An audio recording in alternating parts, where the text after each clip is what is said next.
Hi, it's Neil from Plymouth Physio. I'm on my own this week, but got Alice on the camera.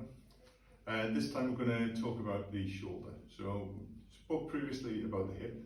They're both ball and socket joints, but the hip has a solid ball and socket joint which is held in place by gravity, whereas the shoulder, think of it more as a golf ball sitting on a tee, and it slides around, has lots of mobility. So they do different things. The hip is for weight bearing, gravity, and the shoulder has to be highly mobile, so it's a slightly more delicate joint. So when is a shoulder problem not a shoulder problem? When it's a neck problem. And I mention that because everyone's reaching for the old click off, thinking I've got a shoulder problem, but quite often neck problems masquerade as pain in the shoulders, and probably 40% of shoulder problems that we look at are indeed neck problems, but that's not the deal that we're going to go into this time. So most people who've got through childhood, adolescence have had some sort of shoulder pain. They may not think that they need attention on it because it tends to be transient and it goes away, but it may be storing up problems for the future. The reason for this is the shoulder joint is actually made up of 4 joints. Shock horror, everybody says. So we have the actual ball and socket joint of the shoulder, which everyone thinks of classically as the shoulder. We then have the sliding acromioclavicular joint where your collarbone joins into your shoulder blade. And a lot of people think that doesn't move much until they move the shoulder. Then we have the saddle joint at the sternoclavicular joint. Again, people will go, well, that's a joint. But if you put your finger on your collarbone and hit your shoulder up, you'll feel how much your collarbone moves. So it moves here and here.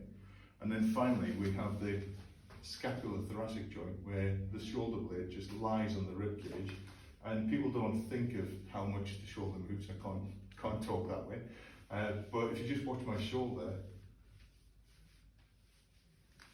you'll see that the scapulothoracic joint has a huge range of motion. Now where problems occur is everybody's woke up and slept funny, neck hanging over the edge of the bed or the shoulder, and they wake up in the morning and they're a bit, can't move quite properly, and that's fine. It tends to go away on its own, but the problem is if you have restriction at one of the other joints, it quite often then shows in the glenohumeral joint, the actual ball and socket joint. So if you lose a little bit of mobility here, this joint has to work harder, and then it wears out and causes problems. So it's really important that all of the joints work well and that your shoulder blade can move nice and freely.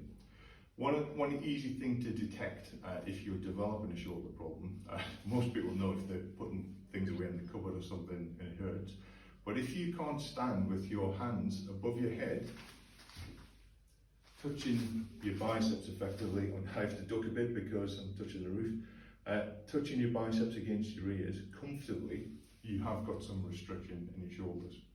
So something you can do to help yourself with shoulder mobility, nice free tip, is breathing and posture.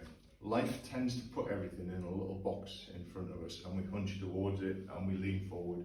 So if you take a deep breath, you can't stand in bad posture. So if I adopt bad posture, but breathe in,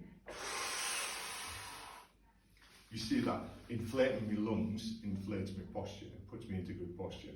So simply standing square in good posture, taking a deep breath, shoulders back, shoulders down so that you actually have a neck, your head doesn't live inside your shoulders. That then gives you much more healthy shoulders.